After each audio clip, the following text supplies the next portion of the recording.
কলেজের সাবেক প্রিন্সিপাল সহ আমার সাবেক উপবিষ্ট সকল সাংবাদিক ভাইরা, আসসালামু আলাইকুম এবং শুভ অপরাহ্ন। আমি আজকে খুবই আনন্দিত যে আপনাদের সাথে আমি পরিচিত হতে পারি নাই। আজকে এখানে একটা সুযোগ হয়েছে আপনাদের সাথে আমার পরিচিত হওয়ার। আমি রাজদীপ হাসান, আপনাদের এখানে আমি ডিসেম্বর মাসে জয়েন করেছি মাঝামাঝি।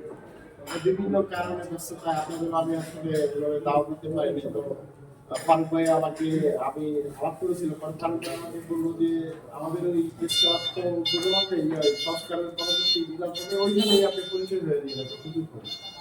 তো এই জন্যই আসলে আমি আপনাদের দাওয়াত দিতে পারি নাই, কিন্তু আপনাদের এখানে এসে আমি পরিচিত হলাম। ব্যক্তিগতভাবে আমি কয়েকজনকে চিনি, আর আমি আশা করবো সবাই আমাকে সাহায্য বা আমাকে বিভিন্ন কারণে বিভিন্ন তথ্যের জন্য বা বিভিন্ন কারণে আমরা ব্যক্তিগতভাবে একে অপরকে চিনি।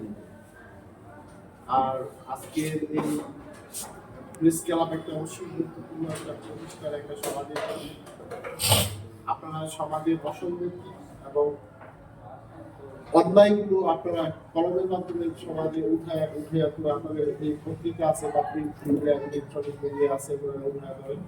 আমরা আপনাদের ভাই, আমরা মাঠে আমরা মাঠে কাজ করি আপনাদের সাথে।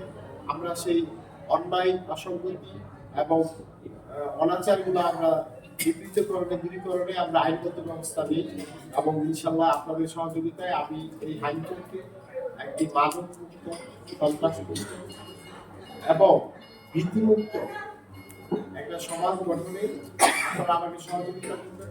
আমি ইনশাল্লাহ আইনগতভাবে আমাদের যতটুকু করণীয় এর চেয়ে বেশি করার আমি চেষ্টা করবো। ইতিমধ্যে আপনারা হয়তো জেনেছেন আমরা মাদকের বিরুদ্ধে এবং আমি আসার পরে এই 2 মাসে প্রায় 15টার মতো আমরা মাদক ব্যবসায়ীকে আমরা অ্যারেস্ট করেছি এবং নিয়মিত মামলা দিয়েছি তাদের বিরুদ্ধে।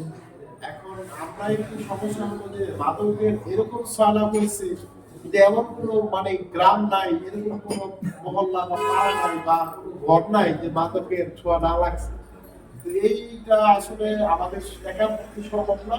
আপনাদের সকলের সহযোগিতা আগে আসতে হবে, পরিবার থেকে আগে আসতে হবে। তারা এই আমার ছেলেগুলো চাকরি করে, আমাদের সন্তানরা কোথায় পড়াশোনা করতেছে, কাদের সাথে মিশতেছে, কাদের সাথে মাদক সেবন করতেছে, মানে পারিবারিকভাবে প্রতিহত করতে হবে, সামাজিকভাবে প্রতিহত করতে হবে এবং আইনগতভাবে প্রতিহত করতে হবে।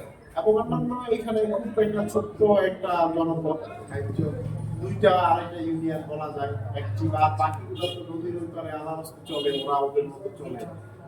খুব একটা ওইখানে হয়তো বা আইনের ব্যর্থ খুব একটা ঘটে তাও না, এরকম কোনো সম্পদ পাওয়া যায় না। টুকটাক লোক থাকি মারামারি হলে নিজেরাই ওরা আপোষ করে ফেলে। এটা আছে, আসা যাওয়া কষ্ট, আইনের আশ্রয়ে আসা কষ্ট। তাই হোক, আমাদের এখানে যে ইউনিয়ন আছে, এখানে আমি মনে করি যারা এই অন্যায় অনাচারে তাহলে আমরা তাদের কাহিনী আনবো ইনশাআল্লাহ। তো আমি পাশাপাশি এই প্রেস ক্লাবের আরো সর্বাঙ্গীন উন্নতি কামনা করতেছি। সভাপতি সেক্রেটারি সাহেবদের অনুপ্রেরণায় এই প্রেস ক্লাব আরো যারা সদস্য আছেন সকল সদস্যের সহযোগিতায় এই প্রেস ক্লাব আরো অনেক দূর এগিয়ে যাবে।